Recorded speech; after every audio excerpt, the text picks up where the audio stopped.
Well, I think I would agree pretty much with what you said. Basically, you're just saying God has similarities and differences to human beings. Yeah, I mean, that seems pretty obvious. The similarities are that he is a person. And we already talked about what a person is last time. I don't know that we need to go back into that.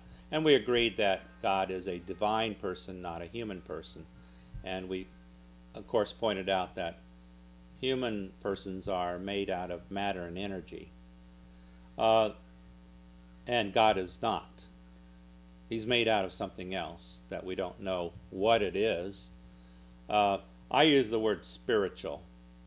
I could have used some other word, I suppose, for that, but I use spiritual merely to contrast that with matter energy. I could have said a non-material person, or a person not composed of matter energy. The point I wanted to get across is that God is made of a different substance than human persons. And I think we would both agree upon that. Traditionally, however, in many religions, the word for that is given is the word spiritual. At least for sure with Christians, they would say that God is a spiritual person, not a material person. So I think we're pretty much together on this. And yes, I do agree with your idea that the creator is different from the created. Although they are similar in some ways, they are so much different in other ways. And what the definition here tries to do is point out both the similarities and the differences. Yeah, I think the reason I am cautious to use spiritual because we have the spiritual being like angels. I don't want people to imagine God as a form of angel, a kind of angel. So, and that's why when we say spiritual person, we need to be careful that the spiritual means transcendental, means something beyond matter. It doesn't mean that because spirit itself is a creation, maybe you can define as a form of energy. So, and even though spiritual being does not have the physical body as we have, but we might be able to define them, in term of energy, maybe. But it's I don't want to define God as intensive energy either, because ultimately energy also is the creation of God, is not part of God. So that's why I think that's important. And when I use the concept of shadow in the object itself, and I think that also it says something about the relationship between the creator and the creature. That's basically the shadow does not exist independent of the object.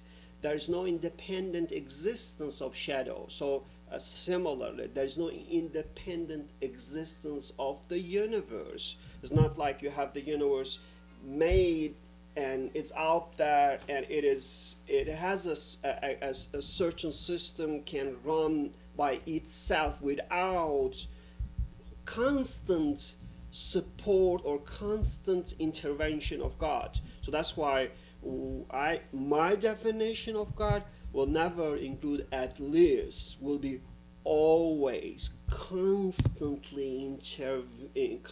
intervention and in the creation in the universe. Okay, well, I think we can understand, for purposes of our debate, the word spiritual simply to mean not composed of matter energy. But it kind of sounds like you don't think the angels and God are made of the same substance either.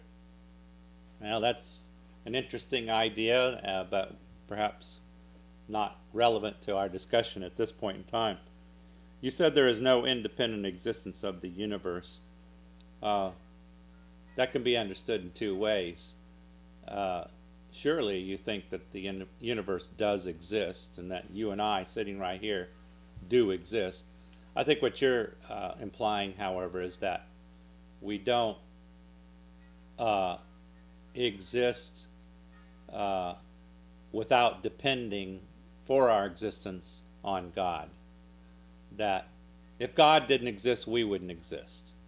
And every moment of our existence is dependent upon God's sustaining action. I think that's what you mean. So based on that, are you pretty satisfied with this definition?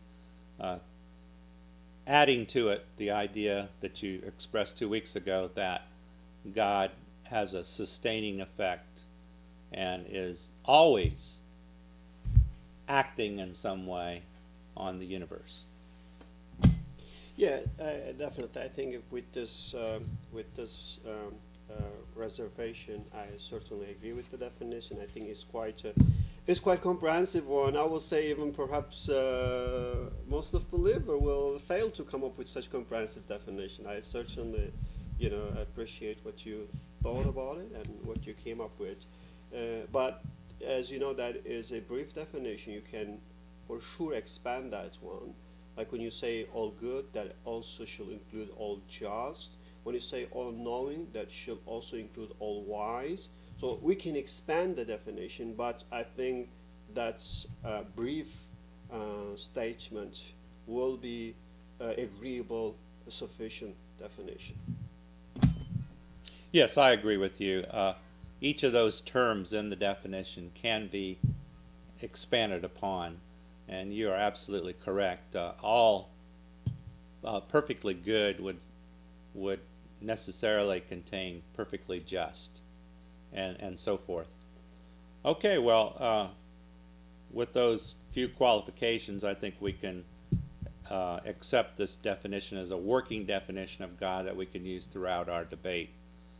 I think now we can move on to the second question that we dealt with last time, and we got about halfway into it, and hopefully today we can finish up our conversation about that. And this was the question, first, whether does God exist is the most important question. And secondly, is it meaningful? Why is it meaningful? Is it more important than other things or not? Last time I said I thought that a more important question was what is truth, or what is true about the nature of reality, and that the hypothesis of God's existence, of course, is part of that search. But I think that the question, what is true about the nature of reality, is a prior question that must be asked. In fact, I think we must continually ask that question throughout our daily lives and throughout our entire lives. But nevertheless, I did agree with you that the question, does God exist, is perhaps among the top 5 questions that we might ask. And it's one that atheists and theists should deal with directly and form an opinion on based upon careful and rational thought. So I think we are mostly in agreement on that. But you made some really odd statements last time, like something like life is not meaningful unless God exists. That just seemed way off base to me. And I'd like for you to talk a little bit more about that and tell me what you mean by that, because it just doesn't make a lot of sense to me. I think that subject itself, that could be a good subject for entire debate. We can really talk about the meaning of life without God, whether there is any meaning of life without God. I think that we can really look at this issue in depth. But I want to elaborate on the other point that you make for now. I think when I thought about again that whether the truth or is God is more important, or the most important question for us. I still think that God is the most important, even more.